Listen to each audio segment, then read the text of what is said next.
Hello everyone, welcome to the Contenders here at the news desk of Mythic Championship London. Round 15 is done, round 16 is just coming up once the players wrap their heads around all the math. We're going to try and do that too, and we're going to base that on the standings after round 14, because what that tells us is that, generally speaking, either 6, 7 or 8 of the top 8 will come from the group that are on 10-3-1 or better as we head into the round we've just seen, round 15. So we're going to go down in order, scorecard order, from where the standings were at the start of this previous round. The earlier we talk about someone, the more likely it is you'll be seeing them tomorrow. Maria, let's go. All right, let's kick things off with Tien Nguyen. Had 39 points heading into that round, so on 42 points now. From the USA, this is 7th Mythic Championship, just 28 years old, qualified via an RPTQ. He has played tons and tons of Grand Prix, and he's top-8'd with 2 of them. So great job to him there, and he is playing Titan Shift, Simon. Yes, this deck is actually kind of surprising here because while we knew that Tron would maybe be a little bit popular, this is a deck that wasn't on everybody's radar. However, especially this version with Monvoli Acid Moss really set up to meta game against Tron, against Blue-White Control, and you even have main deck Relic of Progenitors against the Graveyard deck. So I think Team just found his positioning in the metagame.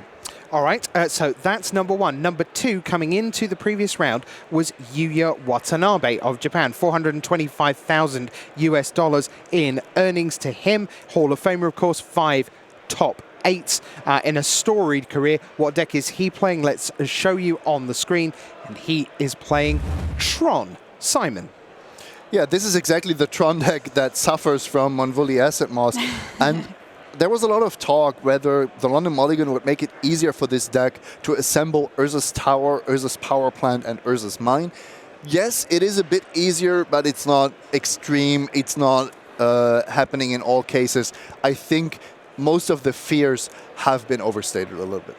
Coming up next in the 3rd heading into this round is Sergio Garcia Gonzalez. He entered with 34 points and remained there because of a loss. He's from Spain. This is his 8th Mythic Championship.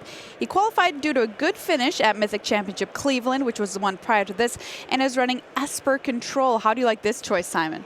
I really like it. I think Esper Control was a very good choice for this metagame, either Esper or Blue-White. And this is actually quite the heavy black splash with Kaya, with those fatal pushes, with main deck Nihil Spell Bombs. So if the consistency doesn't cost you, you definitely gain something. So that's Sergio Garcia Gonzalez. Next is Alexander Hayne of Canada.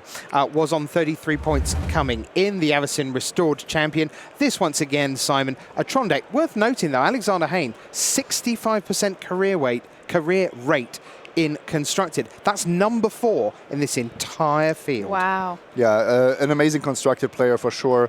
The deck is the same as Yuya's. Actually, a little bit surprising to me that many MPL players also decided to play Tron. Mm-hmm. Coming up next, we've got Brian Braun-Duin, an MPLer, and playing Humans, as you can see there on the front of your screen. 36 points now after a win last round. This is his 24th Mythic Championship on Team KMC Genesis. And of course, your 2016 World Champion, a 67% win rate at Grand Prix. So he knows how to win at Grand Prix. 13 top 8s at Grand Prix and 2 wins. Humans, now this is a choice that a lot of people were, maybe this isn't the best choice going in when we've got Tron and all sorts of combo decks willing to do their thing. What do you think? I think that logic isn't quite sound because you are not bad against combo decks. You have those Meddling Mages, you have those Kitesail Freebooters, and Thalia is one of the best cards against combo. But it does matter what you play against and how your sideboard is constructed. I do like the open deck lists for Humans because Meddling Mage is a lot better when you know what you're up against. So 6th place coming into this past round, round 15, was Mark Jacobson on 33 points. Now he's the Mexico City Grand Prix champion from 2018. Hasn't quite got over the brink at this level, sort of 55% win rate. He's playing Red Eldrazi, and Simon, this is one of the more interesting decks in and around the hunt for the top 8. Yeah, I was actually not expecting that deck to be as popular as it was and as successful as it was. what you're doing with this deck is you're really trying to abuse not only the London Mulligan, but also Serum Powder, and then you have two main game plans. One is to just lock your opponents out with an early Chalice of the Void, and the other is the true and trusted quick Eldrazi game plan.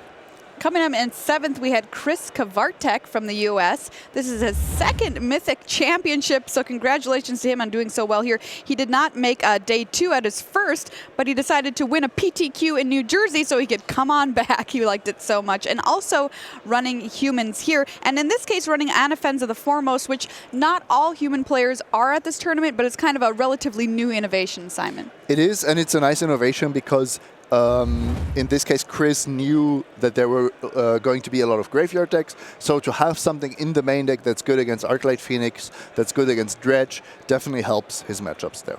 So on we go. Let's head across to Sweden. We go now, and Lova Rask, 33 points coming in. Only a 42% win rate from 4 previous Mythic Championship starts. Much better at GP level, sort of 63%. Going to play a hardened Scales deck, and hard is in the name, Simon, and hard is in the how hard it is to play. Yes, it is very tricky. You have to be very certain about your math, about your counters, not missing any triggers. But on the other hand, when this deck goes off, and that is of course with hardened Scales, often an Arcborn Ravager is involved, it is almost unstoppable, and sometimes you don't even have to count because it's so obvious that you're just going to attack for 20 plus damage or 10 plus poison. Whenever I sit down and play against hardened Scales, I just have to sigh and be like, well, can you kill me? It seems like a deck that has quite a lot of inevitability built into it. The only weakness that we've seen so far seems to be those control matchups, where it's almost impossible for the hardened Scales deck to put on enough threats to really sustain a longer game. All right, well, in 9th into this round was Javier Dominguez. I bet you know that name. There's a look at the deck that he's playing from the MPL. And Spain, his 34th Mythic Championship this time around on Team Hararuya Sword. And, of course, your reigning world champ. He came in 5th at Pro Tour Rivals of Ixalan in 2018. 10 Grand Prix top 8s, including 2 wins, running Izzet Phoenix. Now, how do you like this choice for this weekend, Simon? I mean, it's been an incredibly popular deck at Grand Prix leading up to this tournament, but a lot of people are wondering, is it still powerful enough with the London Mulligan in this field? So I think it doesn't lose much to the London Mulligan, but it also doesn't gain much.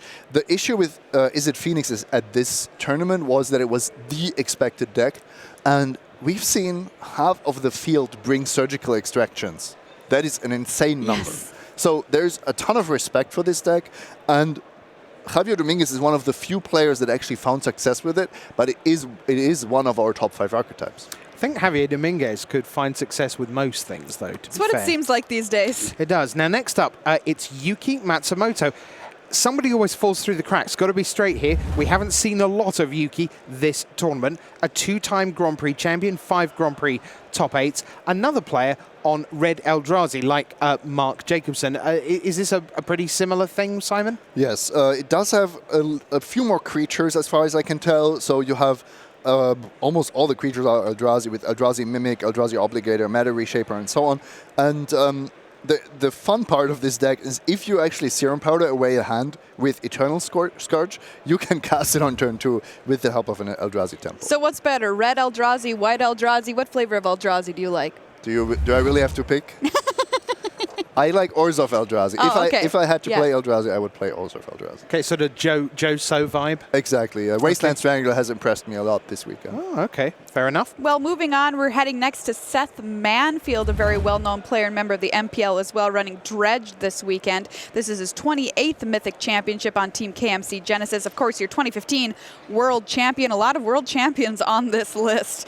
4 Mythic Championship top 8s and a win at Pro Tour Ixalan in 2017. Very emotional for him here. And running Dredge, which coming into the weekend, Simon, a lot of people thought this would be one of the top decks. And it has been. Open deck list, the London Mulligan, you don't know the number of sideboard cards, but when you see a Black Lane and you bring in those Nature's Claims, it's actually not a deck I would have put Seth Manfield on in particular. You can see that also his team wasn't decided on that, but Seth will just play whatever he thinks gives him the best chances. Mm-hmm. Talk to me a little bit about the Creeping Chill edition in this Dredge deck too. How has that made that play out differently recently? So the thing is, you are relying much less on creatures suddenly, with Conflagrate and Creeping Chill, you have an entirely different game plan, which definitely made the Dredge deck a lot stronger. Eli Loveman is next on our list. 33 points coming in at 5th Mythic Championship start. 67% in Modern. He's playing humans. Again, quick word on this, Simon. Yep, another tech here. Deputy of Detention is actually a Vedalken Wizard, I believe. It's definitely not a human, but it is a nice way for a deck that's all creatures to deal with permanence. All right, coming up next, Joao Andrade. Let's take a look at his deck. He has 34 points. Currently, he's playing Hardened Scaled, his 7th Mythic Championship, just 30 years old, from Portugal. Qualified via the 2018 Mox leaderboard. So we have a Magic Online player here. First PT back in 2010. So Hardened Scales, we've talked about it. It's a very complicated deck to play. And I think one that a lot of pros had their sights on coming into this weekend is one that would be a pretty good contender given the new mulligan rule. Yeah, and then you can see you actually don't have that many flex spots in this deck. It's just this one Metallic Mimic, or do I play 2 or 0? Do I play a 3rd Throne of Geth? But that's pretty much it, because all the other cards are just clearly the best for the strategy. And you kind of have to get the right matchups. I think that's really important with this kind of deck. You're actually quite good against Tron, because Ugin can't deal with your permanents, Karn can't deal with all of them. However, if you play against Blue-White, it is always going to be a bad matchup. And you know what? I was talking to Frank Karsten a little bit earlier about this deck, because it seems like something that he would be into. And in fact, yes, he is. And how it's kind of moved from it's a child of Affinity in a way, which is another favorite deck of his. Do you think this is an improvement on Affinity? No, I don't think it's not that easy. They are still very different decks, I think.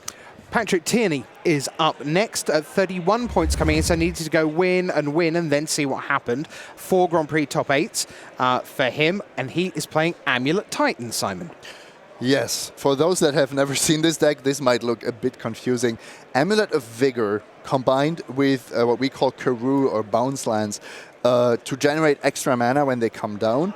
And then you generate extra land drop, something that not a lot of constructed decks do. This used to be done with Summer Bloom, which proved out to be too powerful. 2 mana for 3 land drops, too powerful. So instead, we have Sakura Tribe Scouts, Lone Skyshroud Ranger, and Azusa Lost But Seeking. Your whole goal is to ramp into Primeval Titan. You have the full 4 Summoners pack to find them. And Hive Mind will also help you kill your opponents. I've seen people playing this deck sometimes just sitting there for a couple of minutes before they take their turn. It's another very complicated deck on our list. Well, the final player we have to talk about here is Adrian Zhu, 31 points heading into the round from Canada on Tron. First Mythic Championship, PTQ winner from GP Vancouver. All very straightforward. I've got one more for you. That's Dominic Prosek, who came in at 31 points. He's on humans. But what we need to do now is update you with our leaderboard as we head into that last round, because we now have the pairings, we have the standings, and I think we can explain to you what's going to happen here. So as far as we can tell, and we're waiting to hear exactly how this plays out, Chien Nguyen on 42 points has been drawn against Brian Brown-Duin. If they ID, they will go to 43 points and 37 and be in the top 8. Alexander Hain on 36 points has been paired against Juya Watanabe. If they intentionally draw to go from 36 to 37, we believe that will lock them for the top 8. And then Chris Kvartek on 36 points has been paired against Javier Dominguez on 36 points. We believe that if they intentionally draw, they will both go to 37 points and they will be in the top 8. That will give you the top 6 there to take you into the top 8. Then we have the drama. Eli Loveman is going to face Joao Andrade of Portugal. Loveman on 36 would have loved an ID, but is paired down against Joao Andrade on 34, who must play. So they will play, and the winner there, we think, will be in the top 8. And then, finally, it looks to us like the last playing match, if you will, is Sergio Garcia Gonzalez on 11-3-1, who is paired against Adrian Zhu. They are both on 34. The winner there will go to 37. And if that is true, we believe that no 36s will make it in. So we think we're expecting 3 intentional draws and then 2 matches that really, really matter. We're going to go and check our math. You're going to do that for us, aren't you? Absolutely. And we will be right back with the action from the last round of Mythic Championship London.